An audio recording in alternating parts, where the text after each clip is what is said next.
ఇప్పుడు మనకి పచ్చి పులుసు అనేది రెడీ అయిపోయింది. చూడండి చాలా కలర్‌ఫుల్‌గా కనిపిస్తుంది కదండీ! టేస్ట్ కూడా చాలా బావుంటుంది. ఇలా చేసుకొని వేడి వేడి అన్నంలో ఏసుకొని తింటే ఉంటదండి. ఆహా! అనవలసిందే.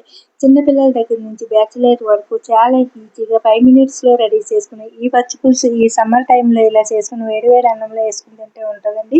తినే కొద్దీ ఇంకా ఇంకా తినాలనిపిస్తుంది. మరి చేయడం కూడా చాలా ఈజీ. ఏ విధంగా తయారు చేసుకోవాలి అనేది ఇప్పుడు మనము చూసేద్దాం. ముందుగా ఒక గిన్నెలోకి ఒక కప్పు వాటర్ వేసి దాంట్లోకి నిమ్మకాయలో సగం అంతా చింతపండుని వేసి నానబెట్టుకుందాము. ఇప్పుడు ఈ గిన్నెని పక్కన పెట్టేసి స్టవ్ పైన ఒక ఇలాగా చపాతీలు కాల్చుకునే జాలి ఉంటుంది కదా, అది పెట్టి దానిపైన ఇలాగ నేనైతే 4 పచ్చిమిర్చిని కాల్చుకుంటున్నానండి. అలాగే మీకు మీరు తినే కారాన్ని పెట్టి పచ్చిమిర్చి అనేది ఇలా కాల్చుకోండి. అలాగే ఇలాగ మీ దగ్గర జాలి ఇలా చపాతీలు కాల్చే జాలి లేకపోతే ఉట్టిది ఒక్కొక్కటి కూడా పట్టుకుని జాగ్రత్తగా స్టవ్ పైన సన్నని మంట మీద కాల్చుకోండి. ఇలాగా కాస్త పచ్చివాసన పోయేటంత వరకు కాల్చుకుని మనం ముందుగా నానబెట్టుకున్న చింతపండులో వేసేసి చింతపండులోంచి వాటర్ అన్ని మరొక గిన్నెలోకి తీసేసుకుని ఇది నానిన చింతపండులోకి ఈ పచ్చిమిర్చిని అలాగే ఒక స్పూన్ సాల్ట్ని వేసి బాగా మెదుపుకోవాలి. ఈ పచ్చిమిర్చిలో ఉన్న ఘాటంతా చింతపండు రసంలోకి దిగిపోవాలన్నమాట. ఇలా పిసుక్కున్న తర్వాత మనము కొద్దిగా వాటర్ యాడ్ చేసుకుంటూ మనకి ఎంత పులుసు కావాలో అంతా కూడా మనము మరొక పెద్ద గిన్నెలోకి ఇందులో ఉన్న రసాన్ని అంతా కూడా కొద్దిగా వాటర్ వేసుకుంటూ ఇలాగా మిరపకాయలను యాడ్ చేసుకుంటూ అంటే పిండుకుంటూ ఇందులో ఉన్న ఘాటంతా పచ్చి పులుసులోకి వెళ్ళిపోతుందండి. ఇంకా చింతపండు పులుసులోకి ఇప్పుడు ఇలాగంతా కూడా చూడండి ఇక్కడ చూపిస్తున్న విధంగా ఇలా నలిపేసుకోవాలి. ఇలా నలిపితే పచ్చిమిర్చిలో ఉన్న ఘాటంతా కూడా చింతపండులోకి వెళ్ళిపోతుంది.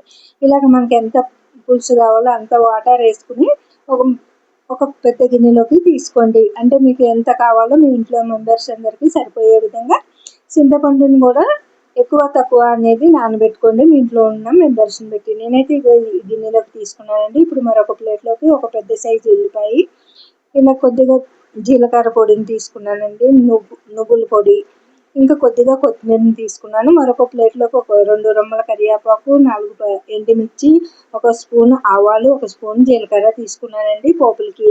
ఇప్పుడు మనకి ఒక కడాయిని స్టవ్ పై పెట్టుకుని స్టవ్ ఆన్ చేసుకుని 2 టేబుల్ స్పూన్లు నూనె వేసి కరివేపాకుని అలాగే ఇక్కడ చూపిస్తున్న విధంగా ఎండుమిర్చిని ఆవాలు జీలకర్రను కూడా వేసి దోరగా వేయించుకుందామండి. ఇంక ఉల్లిపాయలని పచ్చివే వేసుకోవాలండి. పచ్చి పులుసు అన్నప్పుడు ఇంకా ఇందులోకి పచ్చివే వేసుకుంటామండి. ఇంకా కొంచెం మంది అయితే వంకాయ కానీ లేదా వంకాయ కాల్చి ఇందులో కలుపుకుంటారు. కొంచెం మంది ఏమో అరటిపండు కలుపుకుంటారు స్వీట్నెస్ కోసము.